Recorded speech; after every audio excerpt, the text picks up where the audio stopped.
Initial hero's send-off phase wore off, the loneliness set in, and the practical and emotional realities of a single-income life, often with children, became a grinding pressure.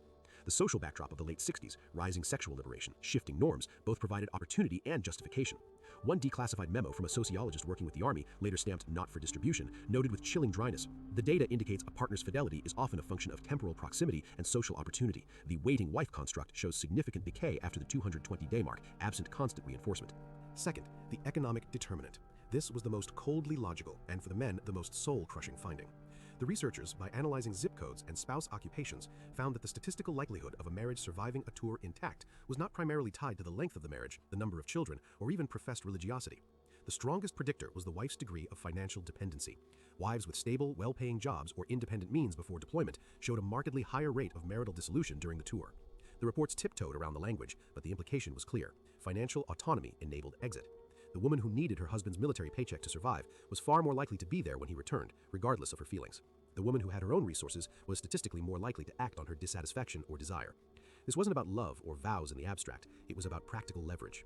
Think of Mike, our boy from Ohio. His wife Kathy, if she was a secretary, was now earning her own money, paying her own bills, making her own life. The very economic engine he was fighting to protect was, statistically, the thing that gave her the freedom to leave him while he fought. Third, and most damning, was the communications deception pattern.